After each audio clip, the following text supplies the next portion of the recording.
Seduh kopimu, sudahi sedihmu. Sedih kopimu, sudahi seduhmu.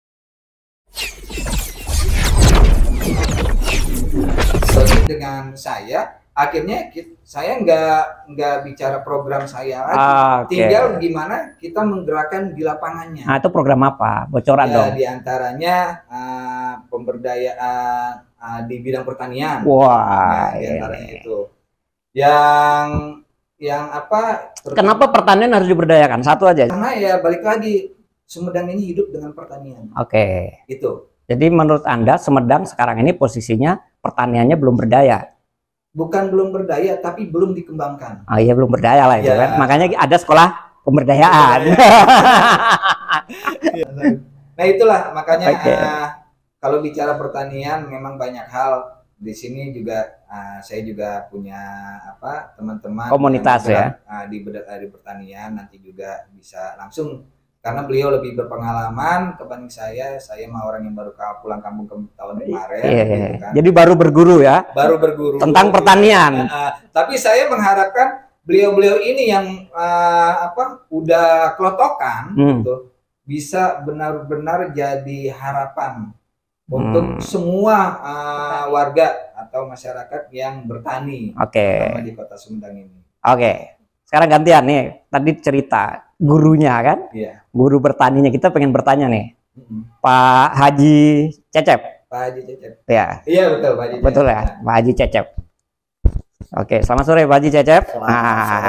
Ini kebetulan sekali kita berjumpa di forum yang mudah-mudahan berguna bagi nusa dan bangsa dan desa-desa. Jadi tadi diceritakan tentang bagaimana kekaguman Kang Salim tentang pertanian di Sumedang. Kita nggak usah ngomong Sumedang terlalu luas, kita bicara Dharma Raja atau lebih tepatnya lagi kampung mana ini? Cinaglak. Wah. Neglasari. Nah, Neglasari, apakah pertanian di Neglasari cukup indah seperti itu? Ya, gitu bertanya. Silahkan dijelaskan. Saya kasih waktu. Izin dulu Pak. Kalau saya melihat dari gambar yang tadi itu ada sekolah pemberdayaan, ada gambar pertanian maupun gambar perikanan, Pak. Jujur, saya cerita dulu dari tahun 2014 ini terjadinya genangan, yaitu Bendungan Jati Gede, Pak. Dampak positif dan negatif dari Bendungan Jati Gede itu sangat besar sekali. Ya. Kita lanjutkan tadi soal genangan. Jadi genangan, Dharma Raja nggak cuma punya genangan, dia juga punya kenangan. Nah, genangan dan kenangan ini berhimpit. Problemnya adalah kadang-kadang banyak kenangan yang tergenang. Nah, mungkin bisa diceritakan tadi soal genangan itu berapa luas lahan pertanian yang tergenang, lalu pertanian para petaninya tadi apa mendapatkan ganti rugi atau dibuatkan lahan baru sebagai kompensasi atau bagaimana perkembangan soal kenangan dan genangan ini? Mengenai Bendungan Jati Gede itu Pak dilaksanakan tahun 2014, zaman presidennya Pak Jokowi. 2015. Dampak dari Bendungan Jati Gede itu jelas area pertanian, apalagi kampung warga, apalagi situs leluhur kami yang ada di sini juga banyak yang tergenang, bukan satu dua. Apalagi kalau kita cerita ke bawah mengenai kerajaan Tembong Agung, di mana pendirinya Eyang Prabu dan Haji Purbawisesa juga, situsnya pun tergenang sampai saat ini, kan saya sampai ini. Nah, dampak dari itu juga ada yang saya ceritakan tadi, positif dan negatifnya dari bendungan itu jelas. Sementara ini yang membuat tambak ikan terapung itu, kalau saya perhatikan hanya sebagian kecil dari warga lokal. Tapi justru di sini sebenarnya mayoritas hampir orang Jatiluhur sama Saguling, yang tidak pindah ke sini. Dampak dari Bendungan Jati Gede itu banyak hal yang terjadi di dalam yang saya tahu gitu kan. Kebetulan saya di budaya juga saya ikut. Di budaya ini apa? Ya istilahnya di Madang.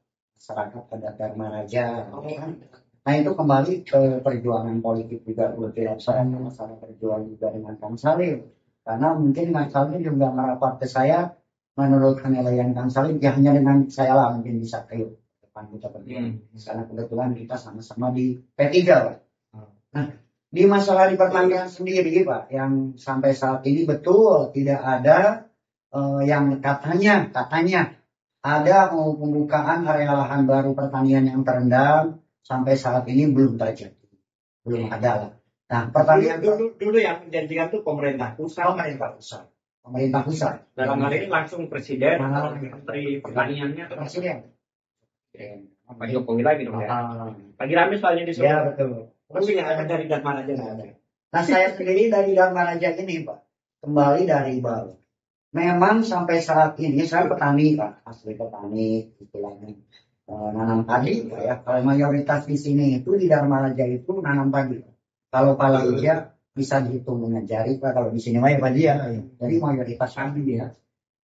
Di budaya pertanian sendiri Pak, masyarakat ini saat ini saya sering membuat TikTok ataupun membuat Facebook.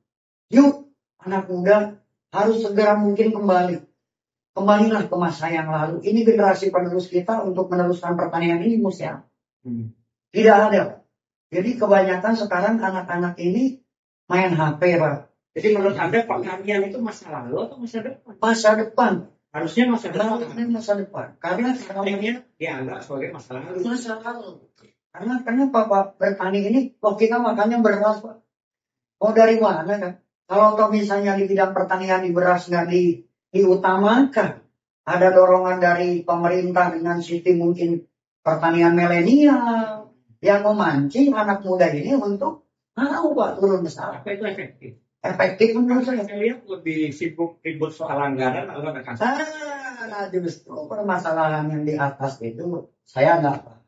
Karena kita kan orang petani di sini, harapan saya petani ini. Kalau saya tanya anak yang usia SMP, SMA, kalau saya tanya ngaramet, nggak tahu Pak. Apa ngaramet?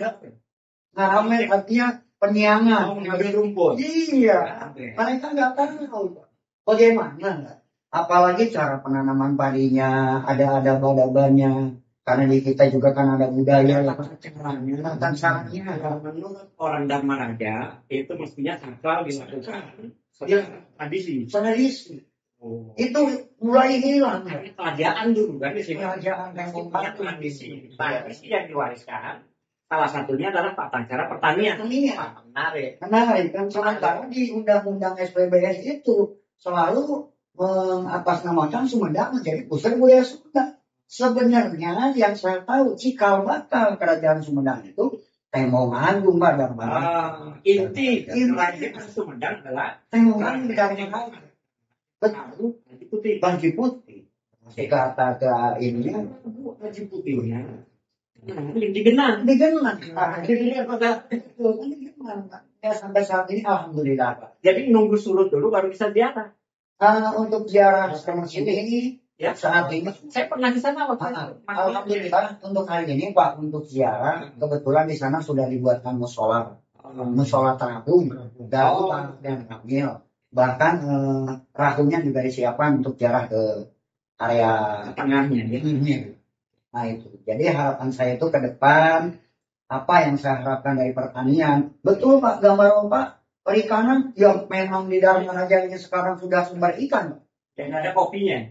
Kopinya di pegunungannya di Cimarga, di kopinya juga banyak. Cimarga Dharma Raja juga dulu. Kalau sekarang sudah terpisah menjadi kecamatan di situ, Pak.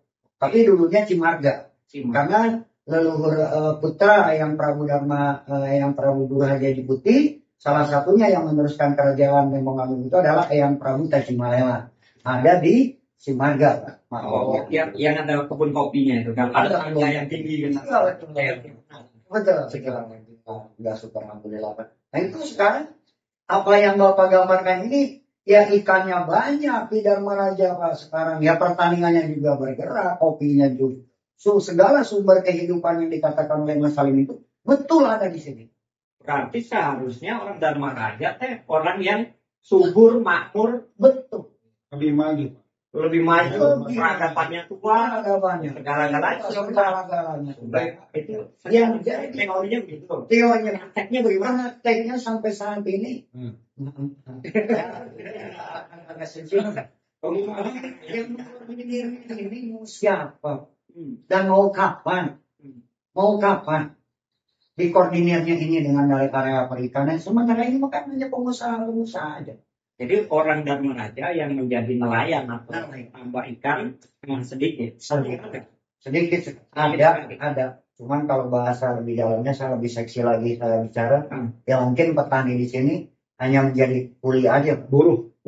Jadi mereka semua mulai menguasai wilayah Dharma Raja. Jadi Junti.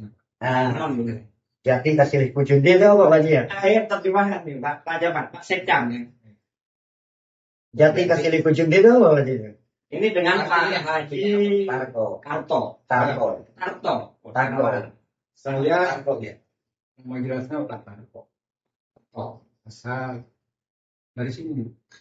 Asal dari Kemenang. Oke. Karena dipecah, tahun 80-an aku diserahkan Kemenang dengan Negara ini buat Negara ini kan. Bapak pernah jadi sekcam tahun berapa? Nanti aja. Belum. Yang digas dulu. Saya punya istri dari Dharma Raja. Oke. Bilang karena situasi tidak kondusif di Sukamena, akhirnya tinggal Dharma Raja sampai sekarang. Ngomong-ngomong lebih jauh, saya itu terus terang ketimbang gak tentrem di Sukamena, aku lebih baik berdomisili Dharma Raja. Jadi Dharma Raja lebih tenang dari mulai tahun 80. Apa yang membuat Bapak tenang? Karena situasi di Sukamena itu belum enjoy Pak. Karena situasi mau dibentuk. Banyak yang gimana? Itu cerita di kalau di Sukamena kan suka sama Mena. Iya. Artinya dia senang dengan para priai. Karena direndam. Kerendam. Ya, maksudnya dari sisi nama. Dari sisi nama betul. Priai. Iya. Kalau di sini Dharma Raja, artinya rajanya berdharma kepada rakyatnya. Ya. Bukan Pak. Jadi makna Dharma Raja itu menurut ceritanya Dharma ngarajaan. Artinya? Jadi cuman saya mah hanya sementara aja lah. Di silisan. Ya. Dengan Dharma Raja itu. Ya. Artinya apa itu? Jadi hanya sementara aja. Sementara. Jadi bukan raja yang sesungguhnya. Waktu Bapak dulu di sini lalu berkarir, lalu menjadi pejabat di level kecamatan, sekcam. Pada masa Bapak menjabat dulu, pernah ada nggak peristiwa misalnya sampai orang dalam raja anting atau kelaparan misalnya?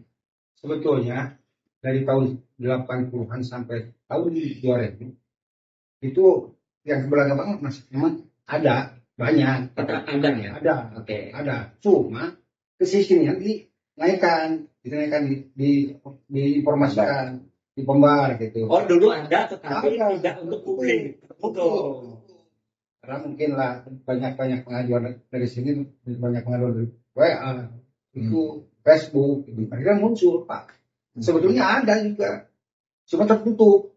Itu di bidang substansi.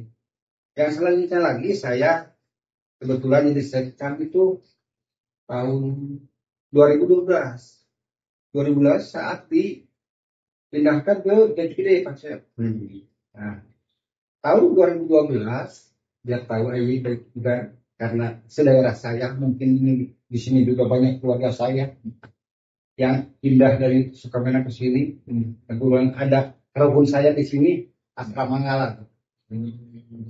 Pak Asrama Ngalat keluarga saya. Kalau tidak salah, uyut saya di sini. Nah, dari tahun 2012 saya di Jati Gede itu banyak yang demo terus-terusan, pasti cari mana saya masih saya depan. Padahal saya udah tinggal di Dharma. Kayaknya saya udah domisili di Sukamena, mana enggak? Tapi masyarakat pada tahu yang bahasa itu orang Sukamena, orang Bilangan. Gitu. Kembali ini masalah sekolah pemberdayaan. Ya. Mohon maaf ya, betul sekilas info saya itu. Tentang pemberdayaan, Pak, di bidang pertanian itu memang tidak bisa membalikan telapak tangan, Pak. Terus terang. Ini harus kompak, Pak.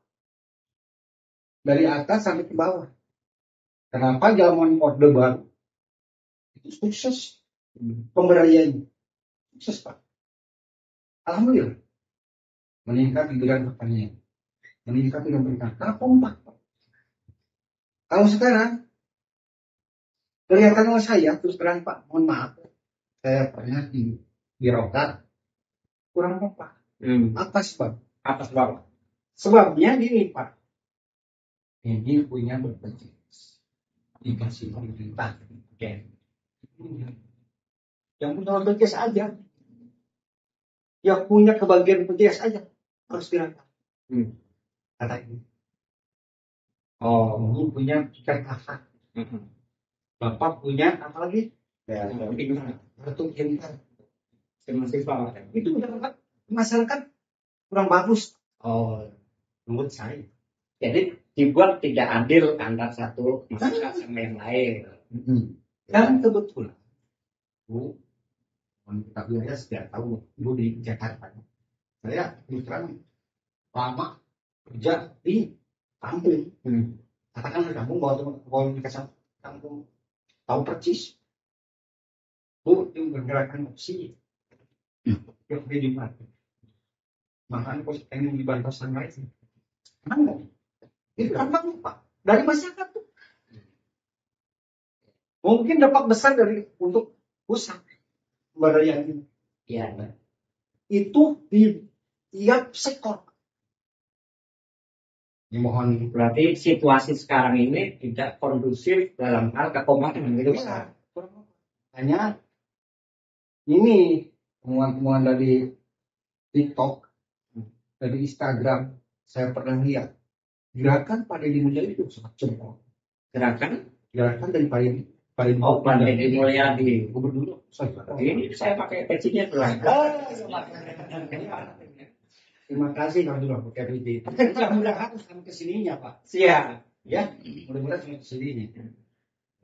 Oke, ini kembali lagi nih ke Kang Cecep tadi. Ya, bercerita sedikit soal bagaimana Partai Pertanian Tradisional, sedikit saja. Apa saja yang adat-adat yang biasa dilakukan di Dharma Raja yang masih mungkin pernah dialami, dan apakah sekarang ini masih jalan atau tidak? Begini Pak, ngelihat dari udang yang Bapak pakai itu kan melambangkan Pajajaran. Jadi pertanian yang ada di Dharma Raja ini yang namanya bertani Pajajaran itu saya katakan sudah mulai hilang. Jadi dari mulai misalnya mau nandur itu kan ada budaya sasajen, mau panen ada budaya sasajen, itu ya artinya bawalah dari hasil bumi ini ke sawah, itu namanya ya bijakan apa gitu ya, sepahen kalau orang Sunda itu udah jarang.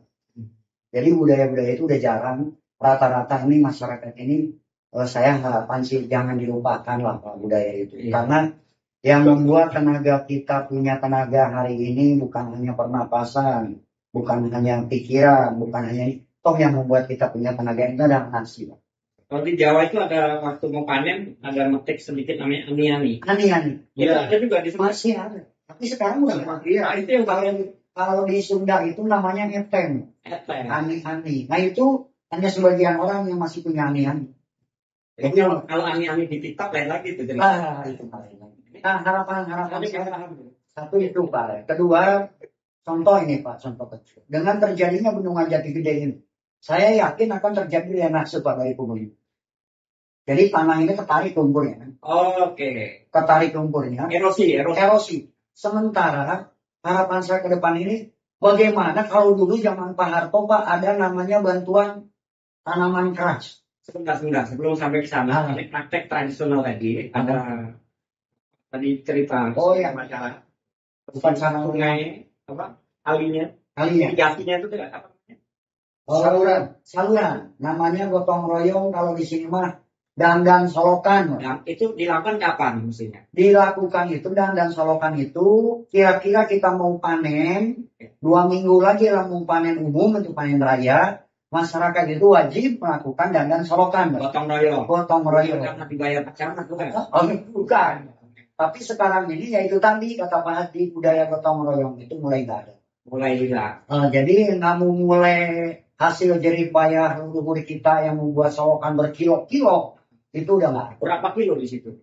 Dari Cipere sampai ke Dusun Agrong aja 25 kilo Pak selokan. Dan itu dibenerin semua ketika mau nanam padi, yang mau nanam padi. habis panen itu kan kalau menanam padi. Itu susah Pak untuk menggerakkan itu. Kedua, area sungainya sendiri di pegunungan sumber mata air ini udah mulai berkurang. Karena memang area gunungnya gundul. Karena tidak ada generasi penerus yang mau nanam pohonnya atau memang sekarang yang ditebang Pak, udah ditebang.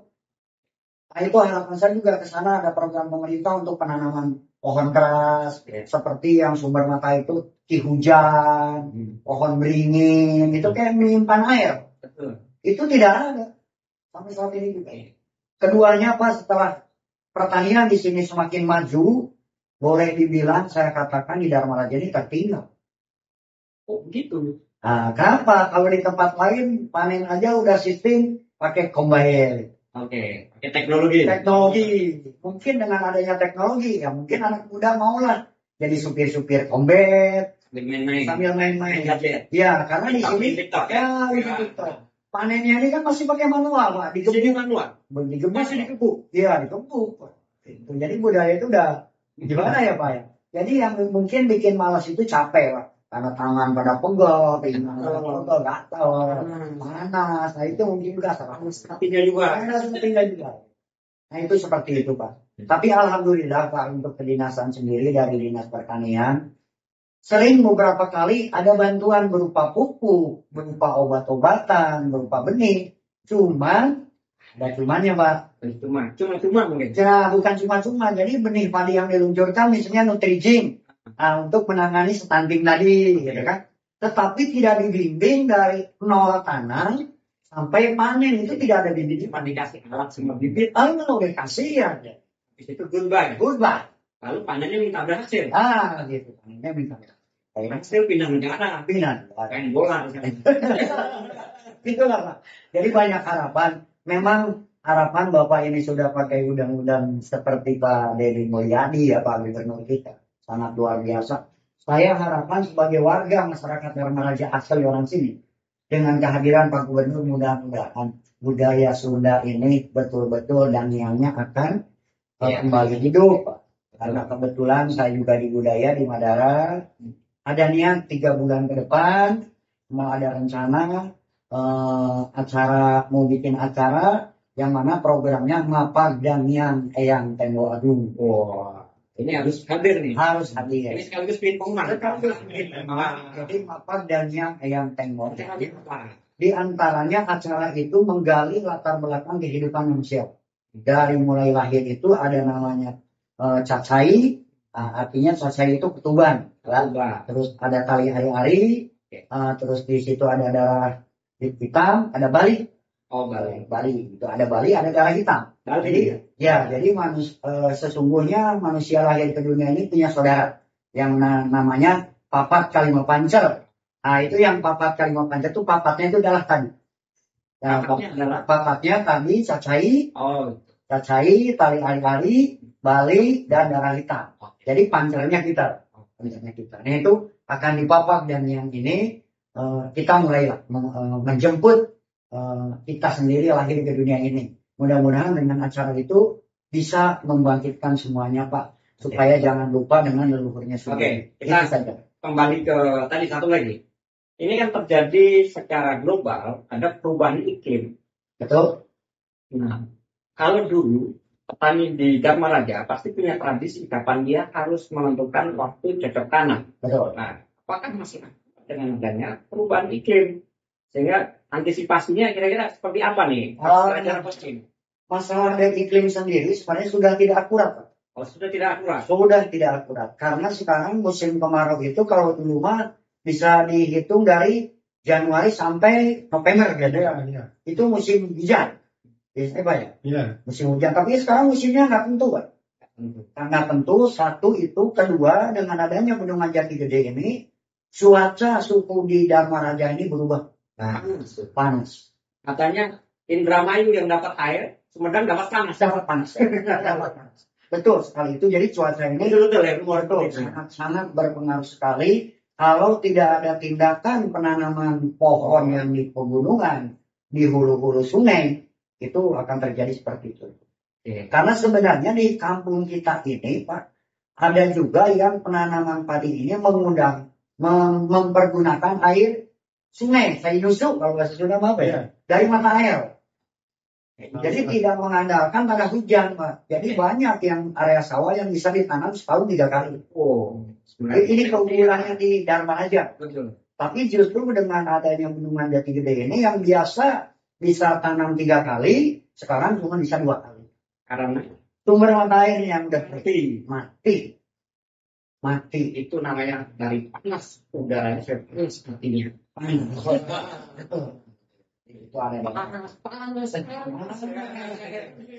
Ini luar biasa. Oke, saya kira situasinya kita bisa tangkap dengan baik. Mudah-mudahan pemerintah segera bergerak untuk mengantisipasi apa yang terjadi di bawah. Nah, ini bukan hanya isu rendang saja.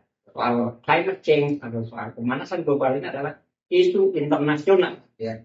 Kita berharap dengan kepemimpinan Pak Tony yang visioner tadi, yang kita pilih bersama, mudah-mudahan bisa menjadi salah satu sorotan dunia keberhasilan dia di dalam menangani perubahan iklim atau bumi yang semakin panas. Bagaimana Sumedang dengan kembali sejuk. Kan?